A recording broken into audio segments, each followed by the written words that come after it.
สบายดีพี่น้องสบายดีมากสมองสมบอนพบพ่อกับน้องมวยเบาควันอีกแล้วเริ่มเหตุงานกันเลยทุกคน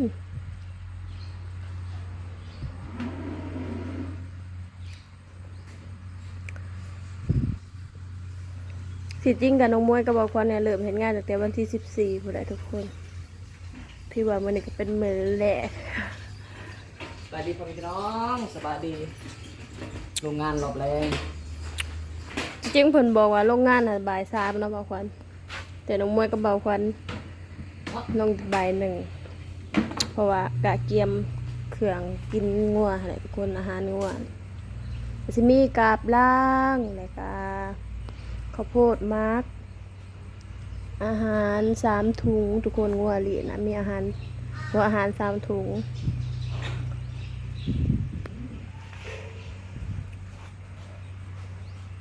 หายังใช้อาหารเลยจิ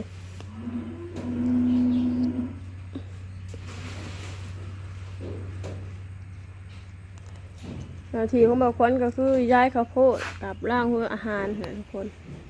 ปล่อยงัวเขาครอบส่วนน้องมวยครับ ประกอบทั้งล่างทั้งหลังจากหลีกนมแล้วก็ล่างทั้งซักผ้าเสร็จนมงัวแล้วก็ล่างทั้งนมที่เอาไปส่งนะทุกคนที่จริงก็บ่สำคัญดอกเนาะว่าผู้ใดเฮ็ดอิหยังเพราะว่ามันเป็นงานคู่อยู่แล้วทุกคนเฮาแล้วอันใดเฮาก็ซอยกันก็ได้ทุกคนเลยแต่ว่าน้องมวยขอเวลานอกนิดนึงถ่ายคลิปก่อนทุกคนนี่ทุกคนบอกวันเป็นไปยายทุกคนก็บางทีก็อาจสิเบื่อขอโทษขออภัยเด้อทุกคนเนาะน้องมวยมาเฮ็ดงานเท่าใดก็มีแต่เลี้ยงงัวกับเลี้ยงงัวว่าซั่นก็งานถนัดที่สุดเลยแหละทุกคนเลี้ยงงัวนี่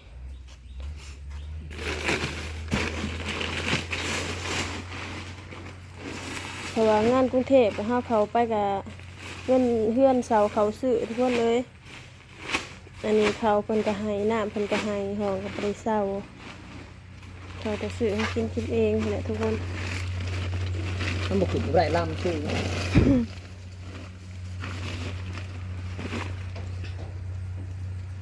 คนผัดเตี๋ยบ่ ล่างนะจนเพียงทุกคนหัวควันผัดเตี๋ยจนสิเพียงกี่เหลีดนุ่มง่วงก็สิอยู่ประมาณ30ตัวนี่แหละทุกคนก็หัวหน้าเพิ่นก็มาซอยอยู่เนาะ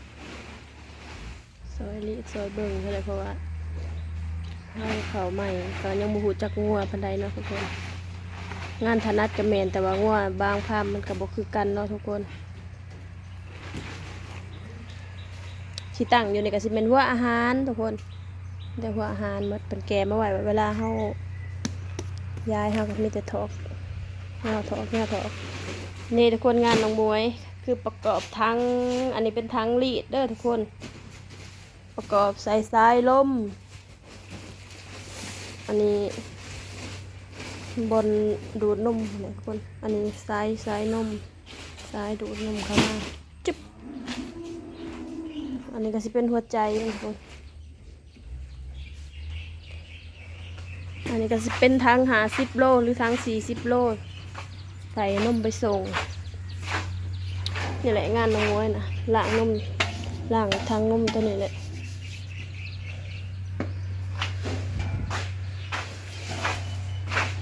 แล้วก็รีดนม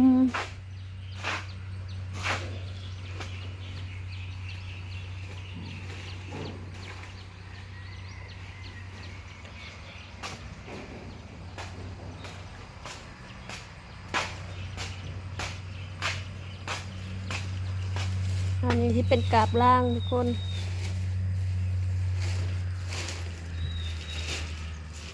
คือสิบอนหากินลายในทางหลุมเนาะมีบ่อปูบ่อปลามีสวนหญ้าสวนมันสวนอ้อยโอ้หลายทุกคนเลยผักบกนี่ก็มีแต่ยอดงามๆทุกคนโอ้ป้าเถอะยอดบกอะไร ขุยตะบังหงแกงหน่อไม้เด้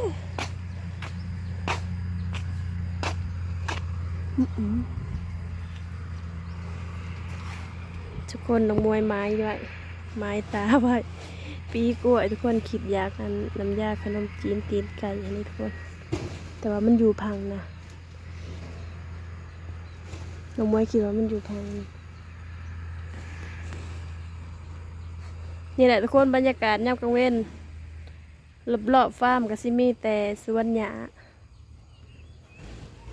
ทางนั้นก็สิเป็นฟาร์มงัวคือกันทุกคนฟังนะมันหลอดปลาตัวนี้ไปนี่เป็นปองแต่ว่างัวบ่ร้ายงัวเขาเจ้าบ่ร้ายเขาเจ้าก็เลยบ่จ้างอะไรทุกคนเลย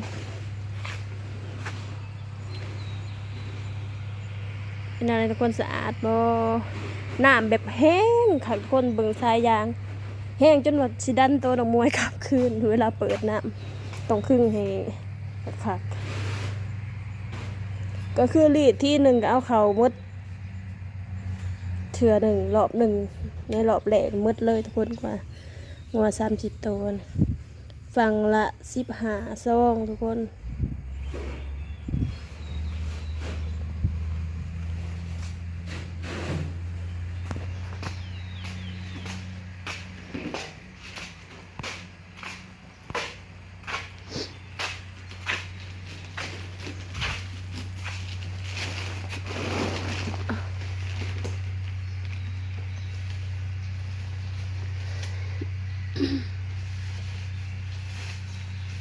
เราควันจนบ่ปากบ่ตีเพื่อได้เสือแดงไปใส่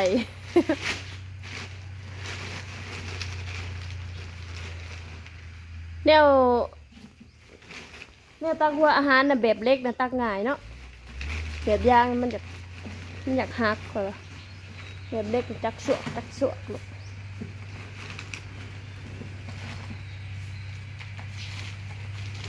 ตอนรีดนมนุ่มม้วนกับสิบริถ่ายทุกคนเบิ่งด้วยเพราะว่าตอนรีดนมกับสิบ่ได้มีเวลาเลยเนาะต้องคุมนมรีดนมงัวมีเวลาถ่ายเบิ่งจักหน่อย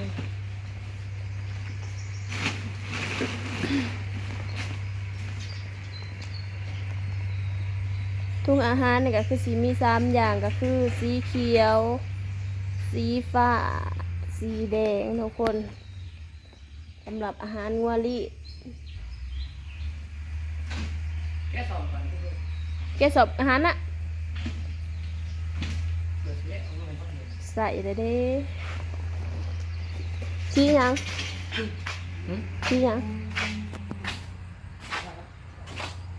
เม็ดอาหารสภาพหลังแล้วงานทุกคนหลังจากเมียนเครื่องเมียนของหลังอุปกรณ์แล้วเรียบร้อยกะสิไปหาอาบน้ำมันนี่ทุกคนเลยอาบน้ำไปหากินข้าวโอ้เสื้อผ้าทุกคนบ่มีเสื้อผ้าของตัวเองจักโตรวมทั้งตัวหนุ่งเสื้อผ้าเจ๊เอามาให้อันนี้สูงทุกคนสูงบางตัวก็พอดีค่ะบางตัวก็พอดีนะแค่นี้ก็เพิ่นก็เอามาให้อาบน้ำก่อนทุกคนเลยฝนตกเดี๋ยวนี้ฝนตกเก๊ะมันนี้สิแล้วงานคำในจักหน่อยทุกคนเพราะว่าน้องมวยน่ะซักผ้าซักแพร่น้องมวยนั่นมีเสื้อผ้าใส่ส่งผ้าสันบ่มีบาดนี่จะส่งผ้ายาวเฮ็ดได้แล้ว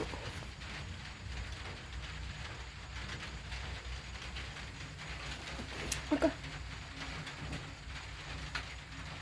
เดี๋ยวไปส่งใส่กันทุกคนไปส่งผู้ชายแล้ว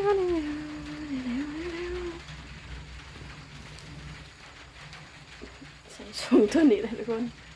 สิพอดีลงไว้แล้วตัวนี้เป็นแมวพวกใส่ส่งยีนนอนน้อยเตรียมเสื้อผ้ามาเต็มกระเป๋าทุกคนเลยเอามาบ่ได้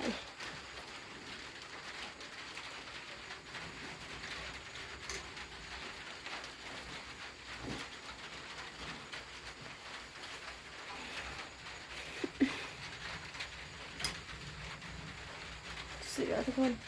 ใส่ม้วนเสือนั่นนี่เสืออยู่